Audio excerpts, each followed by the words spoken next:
Soy Rubén Pereto Rivas y continuando con este curso dedicado a las enfermedades del alma en los padres de la Iglesia, veremos las patologías de los sentidos y de las funciones corporales.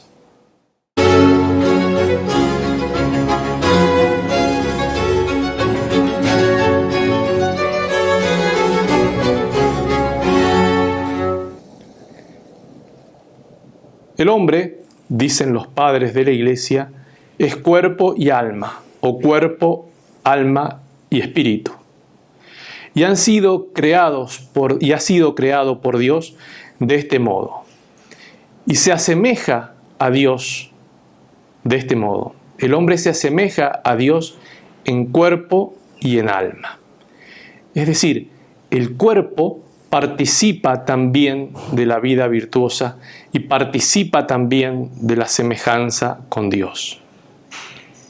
El cuerpo, por sus facultades, participa de la santificación que proviene de Dios.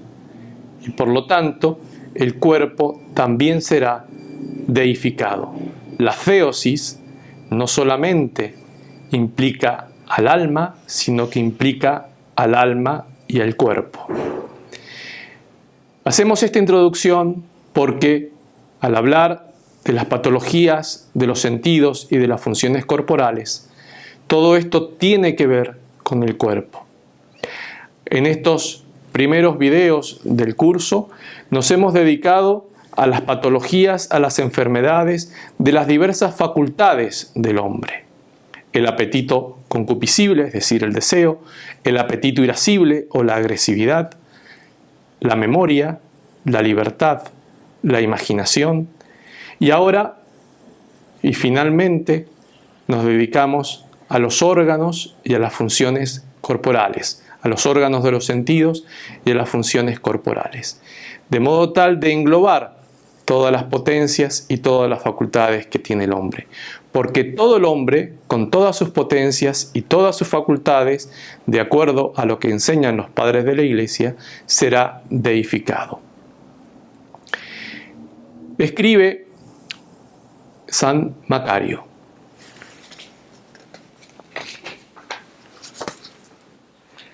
así como Dios ha creado el cielo y la tierra para que el hombre los habite, así ha creado su cuerpo y su alma para que sean su propia morada, para que habite y repose en el cuerpo como en su propia casa, teniendo como esposa llena de belleza el alma bienaventurada. San Macario nos explica entonces que el cuerpo es el habitáculo del alma, pero que no es un habitáculo a modo de prisión, a modo de cárcel, sino que es un habitáculo en el cual el alma del hombre, se une a su cuerpo como a una esposa plena de belleza. Se trata de una visión positiva del cuerpo y no negativa, como podría ser el caso, o como en algunas ocasiones se señala. ¿Cuál es la función que tiene el cuerpo? Es un instrumento del alma en su relación con el mundo material. El alma se relaciona con las cosas del mundo, el alma se relaciona con el mundo a través del cuerpo. Es a través de los sentidos, que son una suerte de ventanas que nos comunican con el exterior, y es que conocemos entonces a través de los sentidos a los seres externos a nosotros y entramos en relación con ellos. Según los padres de la Iglesia, esta percepción, este modo de relacionarnos a través de los sentidos con las cosas exteriores, depende de los valores de cada uno de los hombres. Y en esto quizá los padres de la Iglesia difieran un poco de la concepción que van a tener autores posteriores, autores de la Edad Media, como por ejemplo Santo Tomás de Aquino. Para los padres hay una cuestión subjetiva, depende del modo, del entramado de las pasiones, depende de los valores que tenga el hombre, y de esa manera, depende de eso, cómo va a conocer el mundo exterior. El mundo exterior de alguna manera va a ser un reflejo de ese mundo interior que habita en el corazón del hombre. Los sentimientos del alma, en definitiva, van a ser los que marcan la percepción que yo tengo del mundo exterior. Es decir, la percepción del mundo material va a ser relativa al estado espiritual. En el hombre sano, cuando los sentidos del hombre están sanos desde el punto de vista de los padres de la Iglesia, la finalidad que tienen y se orientan a unir a Dios con las criaturas. Es decir, los sentidos, cuando obran sanamente, cuando obran saludablemente, lo que hacen es ayudar al hombre a unirse a Dios a través de las criaturas. Y en esto los padres han abundado, y con imágenes en ocasiones muy bellas, en la cual nos explican de qué manera todo aquello que recibimos de los sentidos, por ejemplo, lo que vemos, lo que oímos, lo que gustamos, lo que olemos, lo que tocamos, en realidad es un modo de unirnos a Dios. Particularmente me parece bella una imagen que trae San Serapión y dice que el oído puede escuchar a Dios en todos los sonidos del mundo. El sonido que produce el trueno durante una tormenta, el sonido de las aguas de un río caudaloso, el sonido de las olas del mar que rompen sobre un acantilado, el sonido del viento a través del bosque.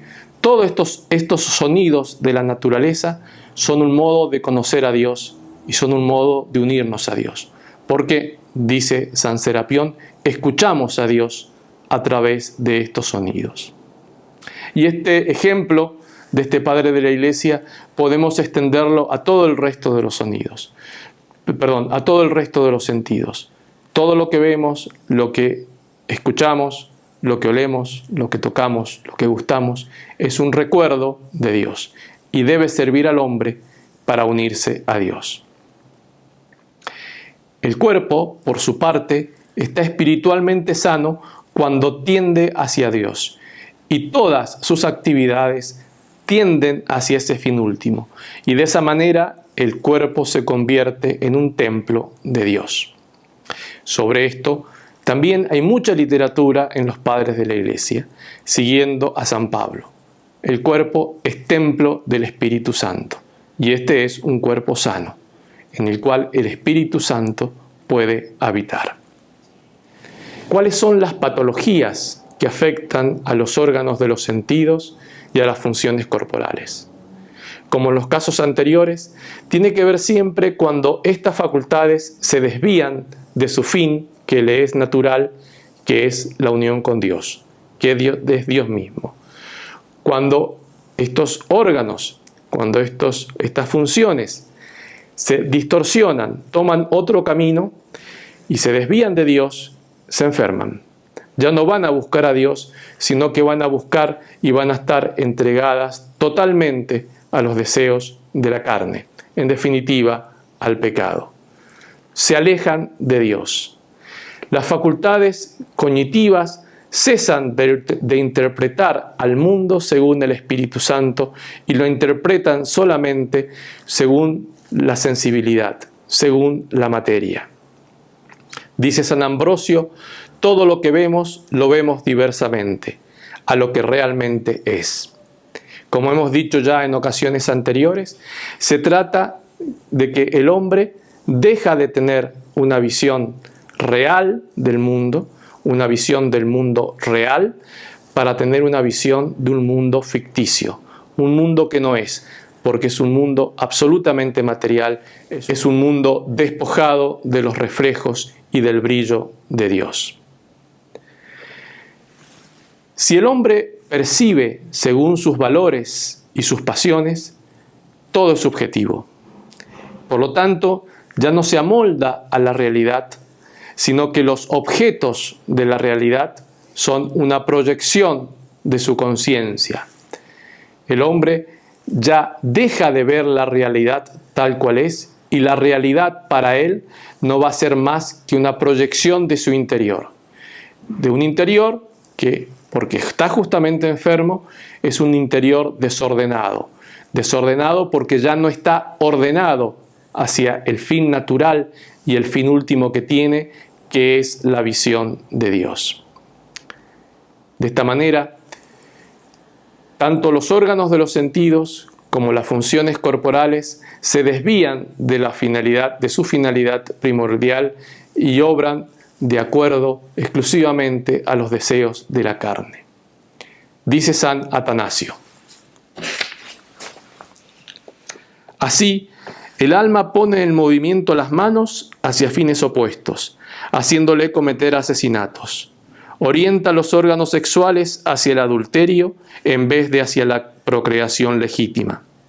En cuanto a la lengua, la hace pronunciar, en lugar de palabras de bendición, palabras de maldición, de injuria, de falsos juramentos. Al estómago lo orienta hacia la glotonería y la embriaguez. Para San Atanasio, el cuerpo entero se desorienta.